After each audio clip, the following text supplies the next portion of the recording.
Hello friends, आपका अपने इस यूट्यूब चैनल पर हार्दिक स्वागत है। जैसा कि आप लोग अपने थंबनेल पर देखकर जान चुके होंगे कि आज का जो टॉपिक है वो हमारा टीआरई 3.0 को लेकर के है, टीआरई 4.0 को लेकर के है। टीआरई 3.0 में किसको पेपर देना चाहिए और किसको नहीं देना चाहिए वो भी हम बात करेंगे। जैसे कि अदर स्टेट से कुछ लोग फॉर्म भरे हुए हैं और वो पेपर देना चाहते हैं यहाँ पर आकर, बिहार में आकर, तो वो फॉर्म भरे हैं और पेपर देना चाहते हैं, तो उसके लिए कम से कम उनको जो है सीटेट में अगर वो आ रहे हैं सीटेट के थ्रू, तो कम से कम उनको 90 नंबर होना चाहिए। और अगर वो एस्टेट के थ्रू आ रहे हैं तो कम से कम उनको 75 नंबर उनके एग्ज़ाम में होना चाहिए, उनके पेपर में रिजल्ट में होना चाहिए। अगर इतने नंबर नहीं है, 75 नंबर एस्टेट और सीटेट में 90 नंबर, तो आप यहाँ पे पेपर देने आएंगे, उससे कोई बेनिफिट नहीं होने वाला है, आपको कोई लाभ नहीं मिलेगा। चाहे आप लड़की हो चाहे आप लड़के हो, आपको 90 नंबर और 75 नंबर सीटेट में और एस्टेट में होना चाहिए। ये सिंपल सा फंडा है। दूसरा चीज़ है कि पेपर को निकाले कैसे। पेपर निकालने का बेस्ट तरीका यही है कि आप केवल एससीईआरटी और एनसीईआरटी पर ही फोकस करें। किसी दूसरे तीसरे बुक पर फोकस करने की आपको बिल्कुल ज़रूरत नहीं, ना ही किसी दूसरे तीसरे एसटी पर फोकस करने की ज़रूरत है। आपको अगर एसटी देना है तो दीजिए, बट एसटी सिर्फ और सिर्फ टाइम मैनेजमेंट के लिए आपको देना है, ना कि एग्ज़ाम निकालने के लिए देना है। एग्ज़ाम निकालने के लिए आपको केवल एससीईआरटी और एनसीईआरटी का ही बुक पढ़ना है।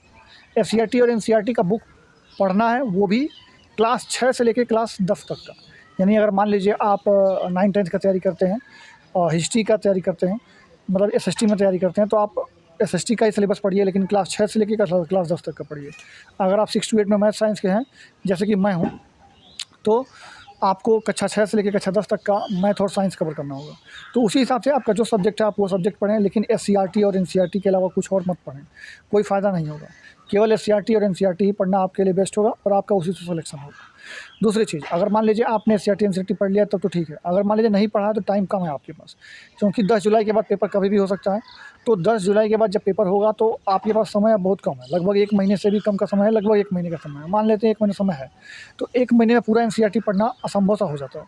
तो इसलिए आपके लिए मैंने एक पीडीएफ बनवा रखा है जो कि 99 रुपीज़ में है। उसमें सारे सब्जेक्ट्स आपके कवर है। 5 पीडीएफ आपको मिलेगा, जैसा कि आपको स्क्रीन पर दिख रहा होगा।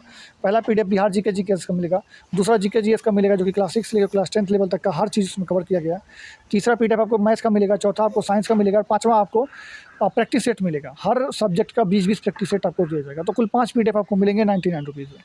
तो आपको अगर लेना होगा तो ले लीजिएगा, बेस्ट है वो आपके लिए। वो मैंने जैसे अपने पूरे एक्सपीरियंस के साथ और भी लोगों से सलाह लेने के बाद उस पीडीएफ को तैयार किया है, और बिल्कुल सटीक चीज़ें ही उसमें दी गई हैं। कोई एक्स्ट्रा ऑर्डिनरी या कोई एक्स्ट्रा जो चीज़ें होती हैं जिससे फालतू का पढ़ने का कोई ज़रूरत नहीं है, बस वही आपको पढ़ के सिलेक्शन हो जाएगा। दूसरा चीज़ ये है, तो ये तो रहा सिलेक्शन के लिए। बाकी एसटी जो आप देंगे वो आप सिर्फ टाइम मैनेजमेंट के लिए देंगे, कि आप टाइम टेकिंग, मतलब आप पूरे समय में जो है, और जितना समय आपको दिया जाता है एग्जाम में, उस समय में आप पूरा क्वेश्चन कर पाएँ, 150 क्वेश्चन आप कर पाएँ। तो इसलिए आप टाइम मैनेजमेंट के लिए आप एसटी जरूर दें। ये चीज़ हो सकता है। एसटी आपको पढ़ने के लिए देना है, निष्पक्ष नहीं देना है। एसटी आपको टाइम मैनेजमेंट के हिसाब से देना है, और पढ़ना जो है आपको केवल एनसीईआरटी और एससीईआरटी की बुकें ही पढ़नी है। इसके अलावा आपको कोई दूसरा तीसरा चीज़ पढ़ने की आवश्यकता नहीं है। ऐसा अगर आप करते हैं तो आपका सिलेक्शन 100% जो है हो जाएगा। और ये मेरा पर्सनल एक्सपीरियंस है, क्योंकि मैं खुद इसी तरह से आया हूँ, तो आपको भी वही बताना चाहता हूँ जो मैंने किया था। तो ये मेरा पर्सनल एक्सपीरियंस है जो कि मैं आपको दे रहा हूँ। बाकी आपको उसको फॉलो करना है करिए, नहीं करना है नहीं करिए, वो आपकी मर्ज़ी है। बट ये मेरा पर्सनल एक्सपीरियंस है, और जो मैंने नोट्स तैयार किया है उसमें लगभग वही चीज़ें मैं दिया हूँ जो मैं खुद पढ़ करके यहाँ पर आया हूँ। तो उम्मीद करते हैं आपको वो सारी चीज़ें समझ में आ गई होंगी। दूसरा चीज़ ये बनता है कि आपका जो बहुत सारे लोगों का यहाँ पे ये कहना था कि जो टीआरई 2 में या टीआरई 1 में 90 से कम नंबर वाले आ गए हैं इस स्टेट में, दूसरे राज्य के, तो वो क्या बाहर होंगे? तो जी हाँ, बाहर हो रहे हैं। शुरू हो गया, स्पष्टीकरण मांगा गया, जो नहीं दे रहे हैं उनको नियुक्ति भी रद्द कर दी जा रही है। तो बाहर किया जा रहा है, ऐसा बात नहीं कि बाहर नहीं किया जा रहा है, तो बाहर होंगे। तो इसलिए 90 नंबर से कम हो तो आप बिल्कुल भी यहाँ पेपर देने आइए ही मत। हाँ, 90 से ज़्यादा हो या एस्टेट में 75 से ज़्यादा हो तो आप यहाँ पे पेपर देने आ सकते हैं, और पढ़ के आपको नौकरी ले सकते हैं, कोई दिक्कत नहीं है। ये अभी फ़िलहाल ये बात रहा टीआरई 4 का। जिसके पास एस्टेट नहीं था, अभी एस्टेट हाल ही में जो हुआ है, अभी जो पेपर 2 हो भी रहा है, पेपर 1 जो हो गया है, उसमें अगर आपने पेपर दिया है तो वो वाले छात्र जो है टीआरई 4 में उनको चांसेस मिल जाएंगे। और जो बीएड अगर मान लीजिए उनका फाइनल हो रहा है, और अगर जून जुलाई तक पेपर वगैरह हो जाएगा तो वो भी एलिजिबल हो जाएंगे। और अगर सीटेट वाला जो जनवरी वाला है वो एलिजिबल हो जाएंगे। अगस्त वाले सीटेट वाले एलिजिबल नहीं हो पाएंगे, लेकिन जनवरी जो सीटेट दिए हुए हैं अगर वो पास करते हैं तो वो एलिजिबल हो जाएंगे। ये सारा TRE 4 में चलेगा। TRE 4 ज़रूर आएगा क्योंकि अगले साल विधानसभा का चुनाव है और यहाँ पर 2,72,000 समथिंग पोस्ट शिक्षा विभाग में खाली है। कुल मिला के 5,72,000 पोस्ट पूरा ओवरऑल बिहार में खाली है, लेकिन केवल और केवल शिक्षा विभाग में ही लगभग आपको 2 लाख से ज़्यादा पद खाली हैं, जो कि आपको भरेंगे ही भरेंगे। 1 लाख अभी भरा जाएगा TRE 3 में और 1 लाख लमसम TRE 4 से भरे जाएंगे। तो TRE 4 भी आपकी एक अच्छा अपॉर्चुनिटी हो सकता है। नोट्स आपके TRE 3, TRE 4, TRE 5, TRE 6 जो भी होगा TRE वो सारे में आपके एग्ज़ाम्स में काम आएगा। यहाँ तक कि बिहार में जितने भी एग्ज़ाम होते हैं वो सारे में वो नोट्स आपके इस्तेमाल हो जाएंगे, उसका टेंशन आपको नहीं लेना है। तो ये रहा, मैंने सारा चीज़ आपको डिस्कस कर दिया है कि स्टेट, सीटेट और कौन कौन TRE 4 में एलिजिबल हो सकता है और कौन TRE 3 में एलिजिबल है, पेपर दे या ना दे। सारा बात मैंने आपको क्लियर कर दिया है। बाकी फिर भी अगर आपको कोई कमेंट रह गया तो आप क्वेश्चन हमसे कमेंट करके पूछ लीजिएगा, मैं आपको ज़रूर जवाब दे दूँगा उसका। और रही बात, तो बहुत सारे लोग बोलते हैं टाइम पे सैलरी मिलती है कि नहीं मिलती है, तो भाई मेरे टाइम पर सैलरी मिल जाती है, ठीक है। तो 2 दिन आगे पीछे होता है बट टाइम पे हर महीने अभी तक सैलरी मिल जाती है। अब के पाठक नहीं है तो हो सकता हो थोड़ा सा सिस्टम स्लो हो पेपर लेने का, रिजल्ट देने का, पोस्टिंग देने का, बट प्रोसेस तो होगा ही। तो जॉब आपको लेना है तो आपको पढ़ना है तो जॉब लेना है। जॉब मिलेगा तो पैसा तो मिलेगा ही। जॉब मिलेगा, नौकरी करेंगे तो आज नहीं कल तो पैसा मिलना है। तो पैसे का टेंशन छोड़ करके पढ़ाई शुरू कर दीजिए, क्योंकि टाइम पे पैसा मिल जाता है, उसका कोई टेंशन आपको लेने की ज़रूरत नहीं है।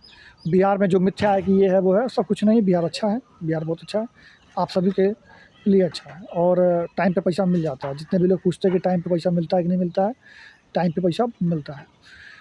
इस समय जो है और भी बगल के राज्यों में जो है वैकेंसी नहीं है, जॉब नहीं मिल रहा है लोगों को, क्योंकि जहाँ भी गवर्नमेंट मतलब इस समय अगर देखा जाए तो एम्प्लॉयमेंट हर जगह नहीं है। यूपी में नहीं है, झारखंड में नहीं है, वेस्ट बंगाल में नहीं है, राजस्थान में नहीं है, लेकिन बिहार में इस समय चल रहा है। तो जिसको लेना है ले सकता है, अवसर अच्छा है। बिहार वालों के लिए तो है ही, लेकिन अन्य राज्य वालों को भी अवसर अच्छा है, क्योंकि आपको रिजर्वेशन का तो लाभ नहीं मिलेगा, आरक्षण का तो लाभ नहीं मिलेगा, आपको फाइट तो जनरल में ही करना होगा। लेकिन अगर आपके अंदर काबिलियत है तो जॉब ले सकते हैं। और आपके सभी के, आप बिहार के हों, बिहार के बाहर के हों या कहीं के भी हों, आप अगर एक भारत के नागरिक हैं तो आपको बेस्ट ऑफ लक, आप एग्ज़ाम निकालिए। एग्ज़ाम निकालने में कोई भी आपको सहायता चाहिए होगा तो आप हमसे ले लीजिएगा। बाकी व्हाट्सअप ग्रुप भी बना हुआ है, आप उसमें जुड़ जाइएगा, मैं आपको जोड़ दूँगा। उसका लिंक आपको यहाँ पर मैं दे दूँगा, आपके कमेंट बॉक्स में भी लिंक डाल दूँगा, उसके साथ ही आपके डिस्क्रिप्शन में भी डाल दूँगा। तो वहाँ से आप व्हाट्सअप ग्रुप में भी जुड़ सकते हैं और आप अपनी स्टडी को कंटिन्यू कर सकते हैं। तो वहाँ से आप व्हाट्सअप पे भी जुड़ सकते हैं। और अगर आप कोर्स ले लेंगे तो मैं आपको ऑटोमेटिकली पेड वाले ग्रुप में जोड़ दूँगा, उससे कोई दिक्कत नहीं है। तो चलिए हम बात को यहीं समाप्त करते हैं। अगर आपको अच्छा लगा वीडियो तो वीडियो को लाइक कीजिएगा, चैनल को सब्सक्राइब करके आप एक अहम भूमिका निभाइएगा, क्योंकि मैं बता दूं आपको, आपके स्क्रीन पर दिख भी रहा होगा कि हमारे जो व्यूअर्स हैं, जो हमारे वीडियो देखते हैं, लगभग बहुत सारे व्यूअर्स, लगभग 80-85%, 90% तक व्यूअर्स ऐसे हैं जो केवल वीडियो देख लेते हैं, लाइक सब्सक्राइब नहीं करते। तो कृपया आप लोग सब्सक्राइब कर दें और एक योगदान दें। चलिए मिलते हैं अगले वीडियो में, तब तक के लिए अपना ख्याल रखिएगा। जय हिंद, जय भारत, धन्यवाद।